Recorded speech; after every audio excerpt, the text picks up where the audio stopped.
channel, it's Coach Michelle Hong. And today I'm going to be focusing more closely on how to help you guys mentally. So the first topic that I'm going to do for you is how to overcome competition anxiety. So the first thing that we're going to talk about is training.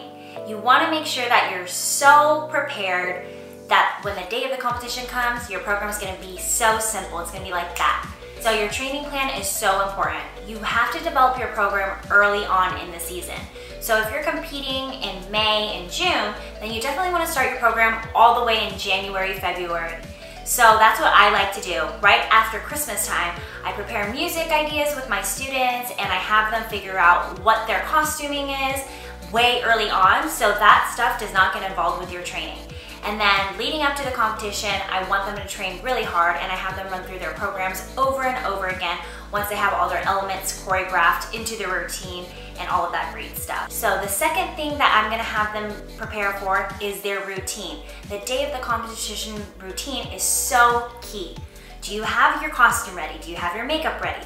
Do you have your CDs and your extra laces? I plan that all the night beforehand. I lay that out and I want to make sure that I'm super prepared so that in the morning time I'm not scrambling for my things. And I know parents, you have to be really involved in this. So especially when they're young, they can't be scrambling and looking for their stuff themselves. So this is your job. That's where you come in. So thank you parents for really keeping an eye on those things, and you're gonna make sure that you have all that prepared so that when you leave for the house to leave for competition, you're set to go. So what we need to do is prepare for when you leave. So I expect all my skaters to come to the competition an hour to an hour and a half beforehand. So the kids can warm up, the skaters can prepare their muscles, they can stretch, they can check if their costume feels itchy, and makeup. You wanna make sure that your makeup is on point, your hair is slicked back, and do you have all the products that you need to make sure that you look your best on that day. Number 3, you have to meditate. The day of your competition, how are you gonna calm down your nerves? You're gonna focus on your breathing.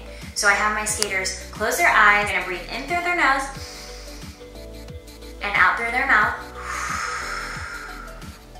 And they do this several times to slow down their breath and to also stop your heart from racing so fast. So when I did competitions, I was a nervous wreck, but on the outside, nobody saw it. And it was because I learned to calm my breath. I came up with different strategies for me to look cool and confident when I came to the rink, but I definitely was working on all those things internally. So I worked on meditation, I slowed down my breathing, and nowadays I have little tips for my students like having aroma scents, or even eating those little stress relievers from Whole Foods. I'm not sure if you guys tried those, but these are little awesome tips and tricks that you can think of for your day to help you put you in the right mindset. And the fourth thing that I want to address with you guys is visualization. So visualization is huge. So when you get to the rink after you warmed up and you had time to meditate, then you can start visualizing. Your breath is calm and now you're in the Zen mode. You can actually sit down and think about your program. You could either close your eyes or you could even start doing the hand motions to your routine. Another thing that I like to do, especially with the young ones, is if they go to their competition and this is the first time they're competing or it's a brand new rink that they've never been to, I have them look at the rink and they're gonna point out to me where each element goes. They tell me, this is my starting point, I'm gonna jump in the Lutz corner, and then I'm gonna go around and do a 2-foot spin. I want them to tell me where they're gonna do their things because sometimes the judges are flopped. So they're either practice one way at home, but then when they get to the competition, the judges are on the other side. So I definitely have my students practice that at home, but of course when you get to a new rink, everything flips in their head, and visualization is one of those ways to help combat that. The 5th way to help with competition anxiety are run-throughs. Are you doing run-throughs off the ice? Well, I tell my students to do run-throughs at home. So, you know, you already have your on-ice practice. I have a routine set for my students to do that, but you don't know how important off-ice training is. It's so key to your success.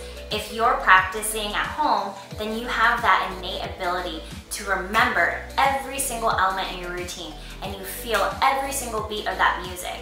So it's really important to put your headphones in, to blast your routine at home, and just shine. Shine on that stage and make yourself feel as though you're performing every single day. If you get that ingrained into your body, then when competition comes, it's just another day at practice. So doing off-ice run-throughs is so important, and especially the day of the competition. I would love for you guys to add that to your day of competition routine because that's gonna help you succeed. Number 6. So one of the ways to help me with competition anxiety is just to get out of my head. So obviously after I've done my run-throughs and now it's time for me to have like a little alone time and I've already meditated and I've calmed my breath, now it's time to energize myself again. So everybody has a different personality type. For me, I need some pump up Taylor Swift, just like anything that will get me going. So I definitely will set up a playlist for myself and create a playlist that matches my personality. So for me, I need super pump up music, and then I'll play that and I'll start dancing right before I compete and all that great stuff. Some of my skaters, they need more of a meditation and more relaxation, soft soothing music, so then they have a meditation playlist that helps them keep calm and get ready for their competition.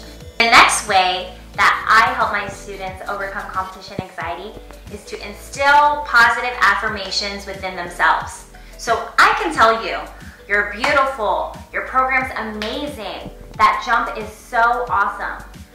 But if you don't believe it within yourself, it's not gonna help anybody. So what do I do to help my students feel and believe every word that they're saying to themselves is to create 5 positive affirmations, and they actually have to say them out loud. So I'll go into a corner, either outside or an area where they feel they're in a safe space and they're not embarrassed to say it out loud, but they'll say it directly to me, and they'll say, I have a beautiful double axel. I have a gorgeous camel spin. I feel great when I'm competing. So these type of things are helpful because you start to believe what you're saying, right? And another way to help you feel like you can have these positive affirmations every day is to actually put this as your phone screensaver. So having these 5 positive affirmations be the thing that you look at every single day is going to be so helpful for your confidence and for when you're competing. So another thing to remember the day of your competition, and frankly for every single, daily practice that you're doing, is to fuel your body right. But for this specific video, I'm talking about competition anxiety. So you can't have an empty stomach and know that you're gonna feel good out there on the ice. You need to actually be physically healthy. So I want to make sure that everyone is hydrated. I had a video on my Instagram talking about how when I wake up, I drink 8 ounces of water. And then when I leave the door, I drink another 8 ounces. And throughout the day, I'm constantly drinking water to stay fueled and hydrated and mentally focused. So make sure you do that. In addition, like for me, I know it's hard to kind of keep down food when you're nervous, when your butterflies are jittering and you don't know what to do and you're frantic and you might be feeling like, I don't want to eat today. It's hard, but you have to kind of remind yourself that this is for your sport. You have to be physically healthy for you to go out there and give off all the energy that you can provide to your audience and to the judges.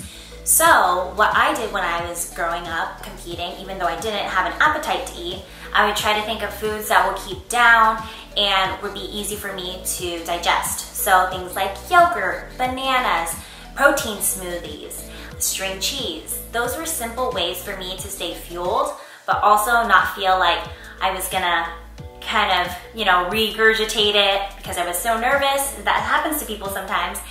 Or it just made me feel a little too heavy before I went out onto the ice. So those are perfect little tidbits or little snacks that I actually would eat before I competed. And then afterwards, I would definitely, the nerves were all gone and I would start consuming everything in sight. So it's really interesting. I think you need to start developing your own nutritional schedule for the day of the competition because things get different.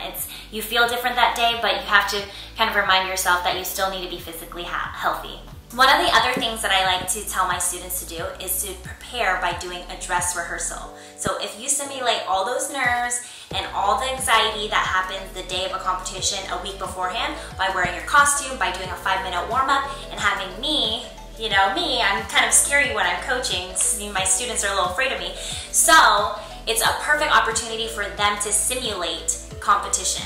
And then when you're doing that in practice and you do that over and over again, then that's a perfect opportunity for you to try to overcome those nerves earlier on, and then the day of competition comes and it's smooth sailing. And lastly, the The best thing that I can say for when you're doing a competition is to have a practice ice scheduled for yourself, especially if you're doing a competition that's away, that's in another state, or just at a rink that you're not so familiar with. Schedule practice ice for yourself so you can get an idea of what that competition rink feels like, so you can feel really normal when you're competing. And in addition to that, it's like what I was saying before. The judges might be on one side where you normally practice, the judges have being on the other side. So being familiar and making sure to eliminate as many surprises as possible the day of your competition will help with that competition anxiety. So thank you guys so much for watching. I really hope that helped you. Let me know in the comment section below if you have any more skating related mental health topics that you want me to cover. I really want this to be part of my community because I want to be more than just a resource for figure skating skills and tips. I want to be the resource for you to feel strong, comfortable, and confident when you're out there on the ice. Thank you guys so much for watching, and I'll catch you next time. Love you all.